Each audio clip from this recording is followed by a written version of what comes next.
administration du territoire, sécurité et protection civile.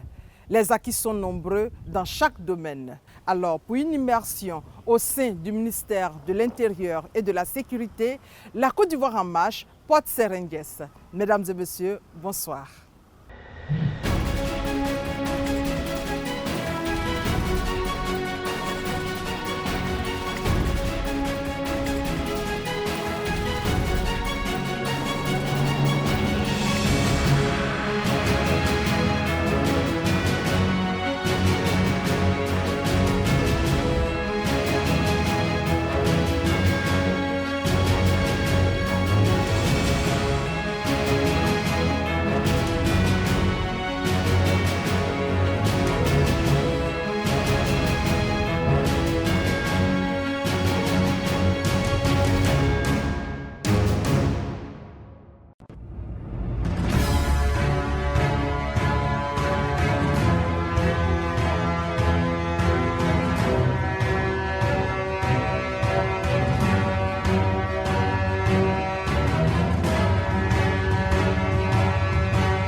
Abidjan Cocody, l'école de police à bonne mine, piscine réalisée, réfectoire rénové, salle de formation moderne pour renforcer les capacités des agents sur les thématiques de traite des personnes et de trafic illicite des migrants.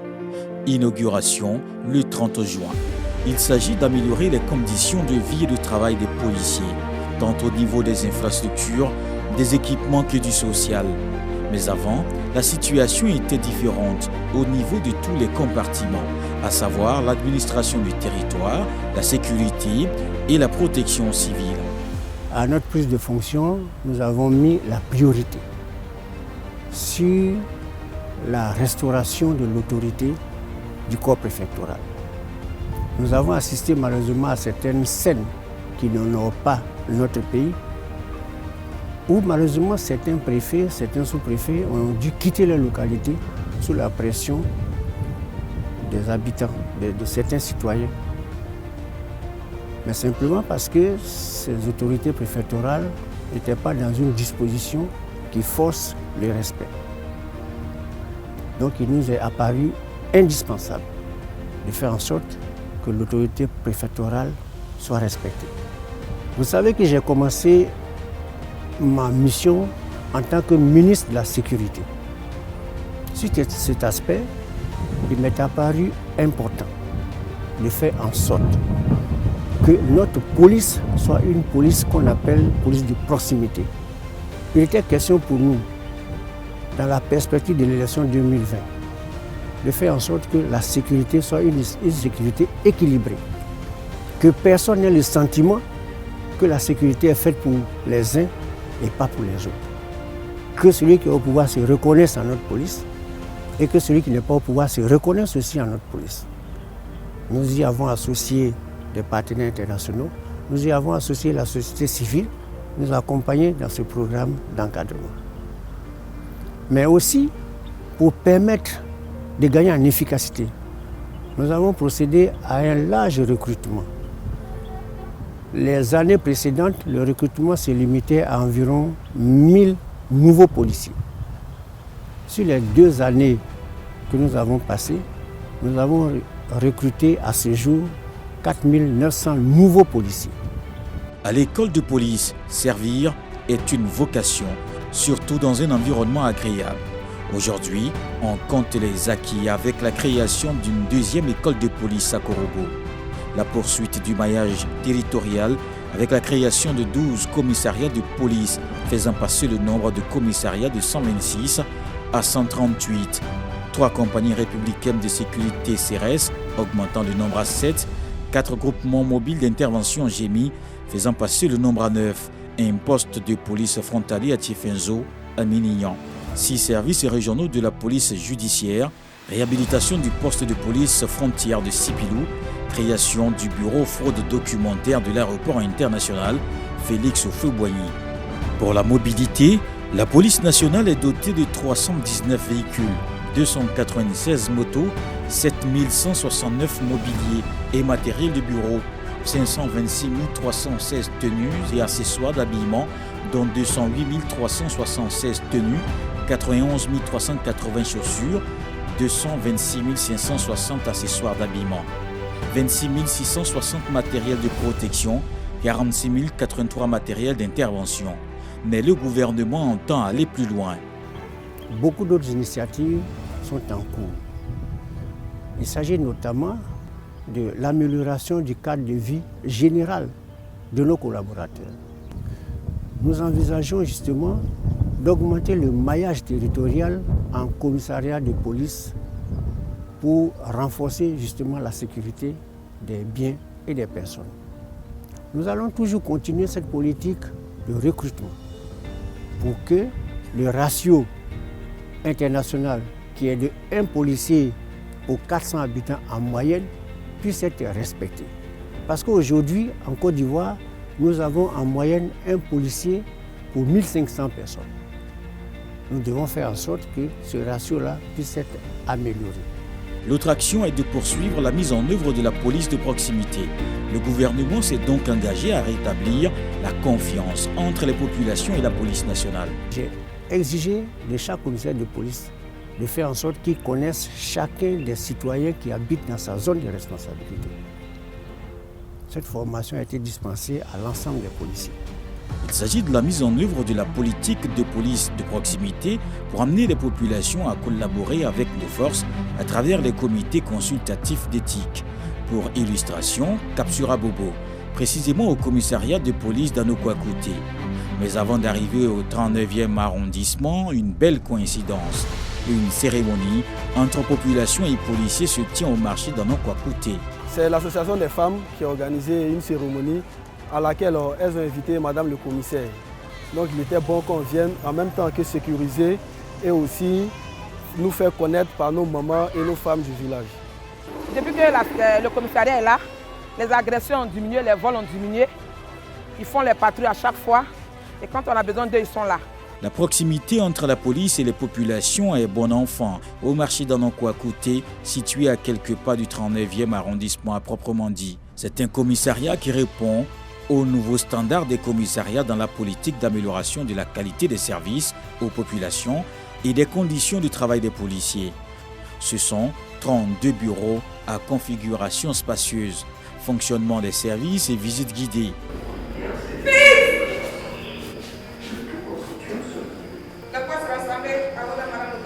Commandement repos. Qui êtes-vous? Silence au rapport repos. Bonjour à tous. Bon, ici, c'est le poste de police du 39e arrondissement. Le poste de police, c'est là que nous accueillons tout requérant entrant ici. Voilà, donc c'est en quelque sorte notre miroir, c'est la porte d'entrée du commissariat. Et nous allons poursuivre la visite dans les différents bureaux.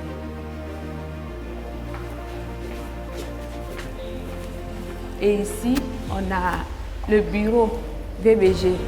Voilà, la violence basée sur les gens. Toutes les victimes de VBG sont traitées.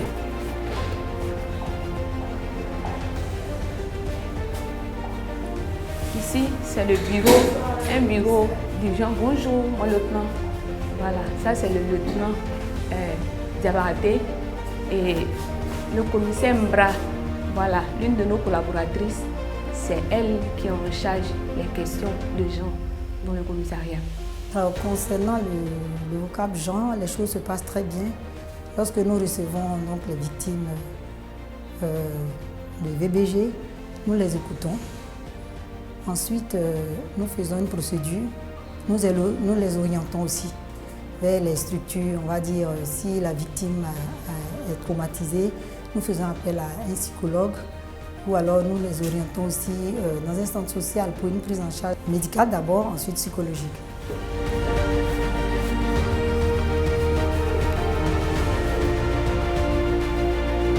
Là, ça c'est le bureau du commissaire chef de service.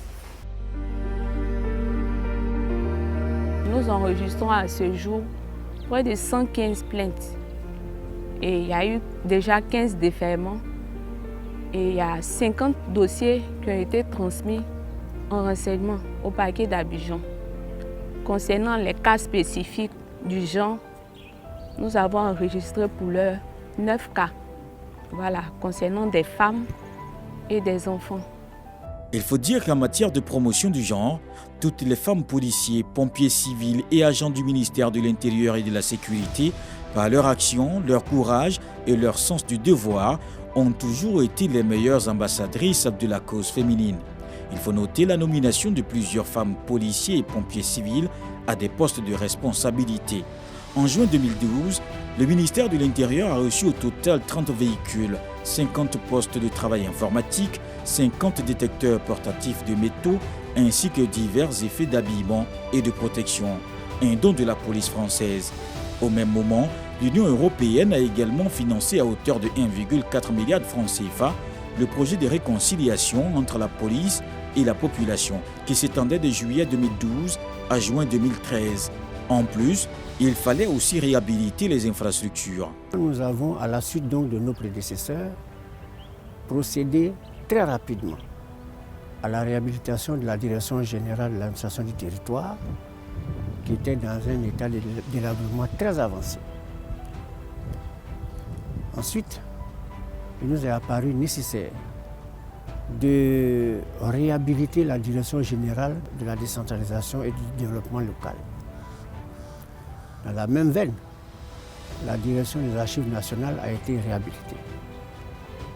Mais au-delà, nous avons fait en sorte que toutes les localités où il y a eu des actes de violence tournés contre le corps préfectoral, que nous puissions faire en sorte que l'autorité préfectorale retourne dans ces lieux. C'est pour ça que nous avons procédé à la réhabilitation des sous-préfectures de Taï, d'Ivo, Koufao et la préfecture de Koufao qui a été vandalisée. Avec le soutien de son Excellence Monsieur le Président de la République, nous avons pu obtenir, pour améliorer la mobilité du corps préfectoral, 109 véhicules que nous avons mis en partie à la disposition du corps préfectoral. En plus de 109 véhicules, il faut ajouter la construction et la réhabilitation des circonscriptions administratives vandalisées pendant la période électorale, cas de la préfecture de Divo. À la faveur des événements qui ont endeuillé des familles dans la ville de Divo, la sous-préfecture de Divo a été prise pour cible. C'est ainsi que le bâtiment a été incendié par endroits et nous avons eu à perdre quelques registres. Mais nous avons pu bénéficier d'une réhabilitation de la part du gouvernement de la République de Côte d'Ivoire. C'est ainsi que nous avons aujourd'hui des bâtiments qui sont neufs et qui font la fierté de nous, agents de l'État et des usagers qui le fréquentent. Action de rétablissement de l'autorité des membres du corps préfectoral, le ministère de l'Intérieur et de la Sécurité est le département ministériel du gouvernement ivoirien chargé de l'administration du territoire, des libertés publiques, de l'organisation des circonscriptions administratives. Il assume, sur l'ensemble du territoire, le maintien et la cohésion des institutions du pays et assure la sécurité des citoyens. En matière d'identification et d'état civil, on peut citer la poursuite de la mise en place du Registre national des personnes physiques RNPP, créé en 2018 et qui constitue la pierre angulaire de la politique d'identification en Côte d'Ivoire. 2 millions de cartes nationales d'identité produites à ce jour, 1 935 632 cartes, dont plus de 1,2 million, 1 203 390 cartes retirées.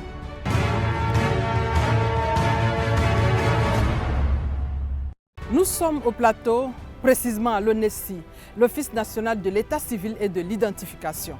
Comment le système fonctionne ici? Alors, immersion.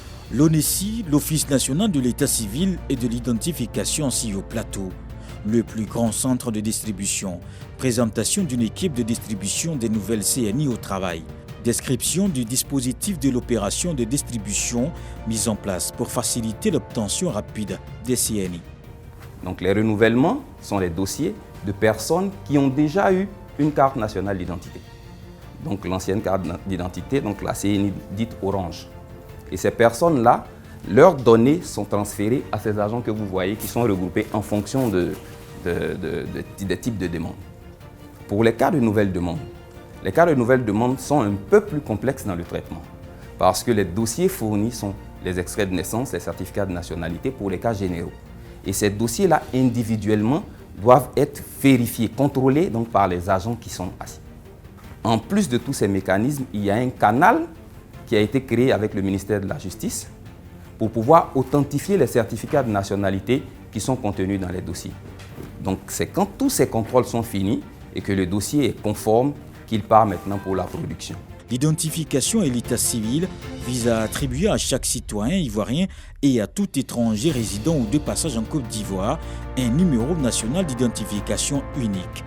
Mais c'est un sujet qui n'est pas récent, qui a commencé il y a quelques années, d'autant plus qu'à la faveur de la 3e conférence des ministres africains en charge de l'état civil tenue à Yamoussoukro en 2015, l'État de Côte d'Ivoire a pris l'engagement solennel de voir son état civil modernisé selon les procédures justement qu'avait fixées l'Union africaine. Donc c'est une intégration de l'outil API-CRVS, c'est-à-dire enregistrement des faits d'état civil et la production des statistiques vitales, rapprocher l'administration beaucoup plus de la population, donc désigner des points de collecte au niveau des centres de santé et des points de collecte également au niveau des villages. Alors la première phase qui est la désignation des points de collecte au niveau des centres de santé connaît un dénouement heureux dans la mesure où aujourd'hui sur l'ensemble du territoire en accord avec le ministère de la Santé, des sages-femmes ou du personnel de santé a été déjà formé et donc est en train de mettre en œuvre justement cette recommandation de la loi. Il y a aussi qu'en ce moment, nous sommes en conception d'un logiciel par rapport au contrat PPP que l'État a signé avec l'opérateur technique SEMLES, qui est chargé de la mise en place du registre national des personnes physiques. Un registre national des personnes physiques, RNPP, qui se construit et se consolide avec déjà plus de 3 millions d'enrôlements.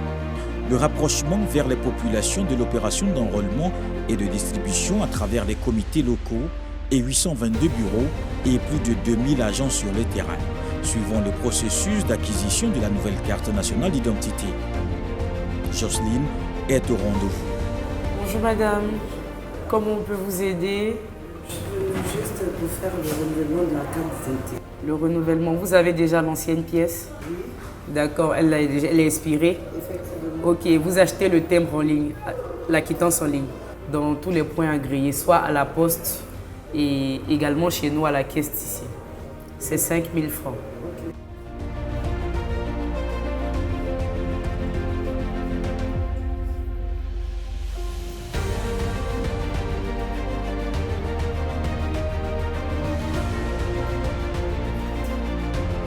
Première étape, l'accueil. Deuxième étape, la salle d'enrôlement. Troisième étape, la salle de retrait. Jocelyne reviendra dans quelques jours, comme Franck, qui est venu retirer sa pièce. À la question de savoir pourquoi le nom des parents ne figure pas sur la nouvelle CNI, un document nous est brandi sur 4 raisons justifiant la non-présence de la filiation sur la nouvelle carte nationale d'identité. D'abord, le respect des dispositions communautaires. L'institution d'une carte nationale d'identité biométrique constitue la décision majeure adoptée par la 46e session ordinaire de la Conférence des chefs d'État et de gouvernement de la Communauté économique des États de l'Afrique de l'Ouest CEDEAO, tenue à Abuja le 15 décembre 2014. L'objet visé à travers l'introduction de cette carte d'identité biométrique commune à l'ensemble des États membres de la CEDEAO est de faciliter la mobilité intra-régionale au moyen d'un titre sécurisé permettant de lutter contre les trafics et migrations et de répondre en même temps aux enjeux actuels de lutte contre la menace terroriste. À l'instar d'autres pays comme le Sénégal, le Ghana a institué la carte nationale d'identité biométrique. Dans ces pays, les informations sur la filiation des figures non plus sur les CNI. Le respect des dispositions légales et réglementaires.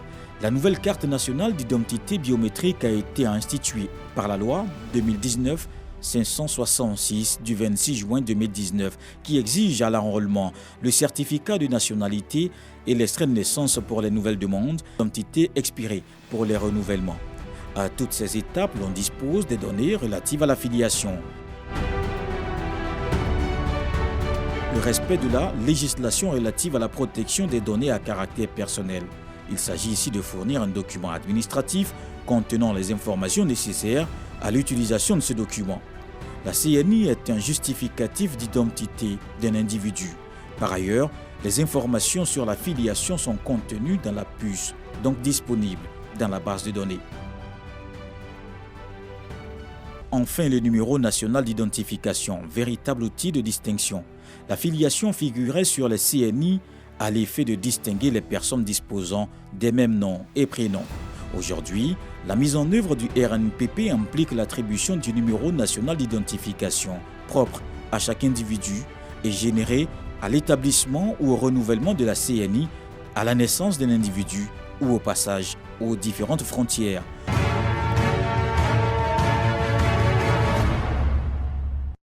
Sur le volet de la protection civile, de nouvelles casernes ont été construites. La première caserne que nous avons eu à inaugurer est celle de la Bangourou, le centre de secours de la Bangourou. Nous avons procédé à l'équipement des sapeurs-pompiers, de nouvelles tenues. Nous avons trouvé en place un dispositif qui avait besoin nécessairement d'être amélioré. Nous avons fait en sorte que tous les pompiers civils qui prennent la garde soient nourris au camp, ce qui n'existait pas avant. Nous sommes en train d'écrire de nouveaux textes, étant entendu que le corps des sapeurs-pompiers civils est une nouvelle entité dans notre environnement juridique et administratif. Nous sommes en train de finaliser les textes pour que ceux-là ils aient droit aux avantages liés à leur fonction et aux risques qu'ils prennent dans le cadre de leur mission. Au niveau de l'Office national de la protection civile, des efforts ont été faits pour corriger les dysfonctionnements relevés sur le terrain. L'ONPC propose désormais une nouvelle vision. Elle consiste à faire de la protection civile un véritable instrument de coordination multisectorielle destiné à assurer protection et assistance à la population face aux risques et aux catastrophes de toute nature. Pour illustrer cette vision en matière de protection civile, rendons-nous à Toumoudi, au centre de secours d'urgence Incursion.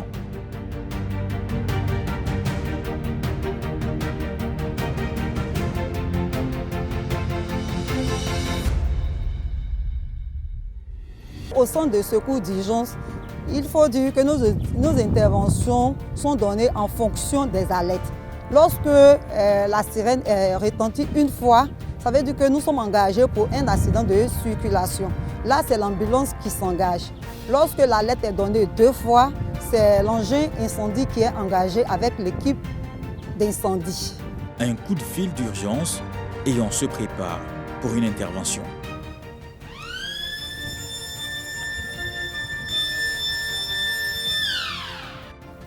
Chef d'agré pour Lancelot, écoute parler.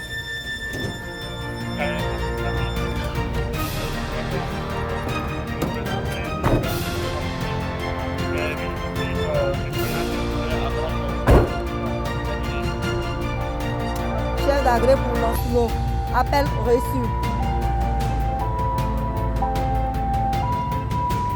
En chemin, en cas d'accident, système d'organisation de secours.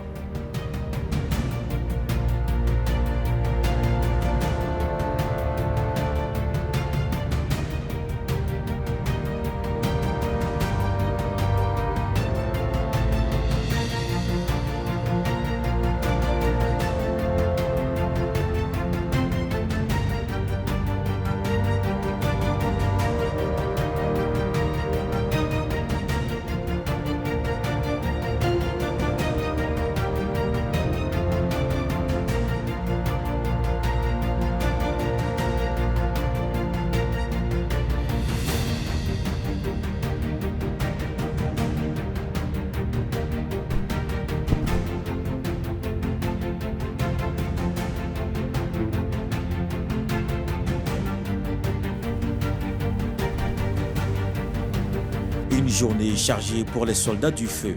À peine le feu maîtrisé que les pompiers sont sollicités pour un cas d'abeille dans une maison.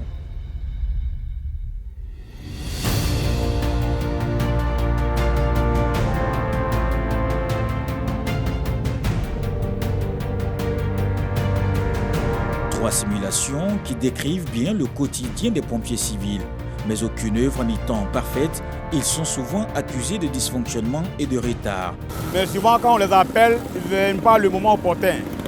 Donc souvent ensuite, d'ici ils vont venir, le blessé, d'ici ils vont arriver, on prend le blessé, on les évacue à l'hôpital avant leur arrivée. Souvent quand on les demande pourquoi ils durent là-bas, ils disent souvent les gens les blaguent. À ce sujet, nous ne mettons pas du temps avant d'aller en intervention. Le problème est qu'eux-mêmes, quand les récurrents appellent, ils n'appellent pas directement sur le numéro d'ici qui est le BOT, c'est-à-dire le bureau des opérations techniques.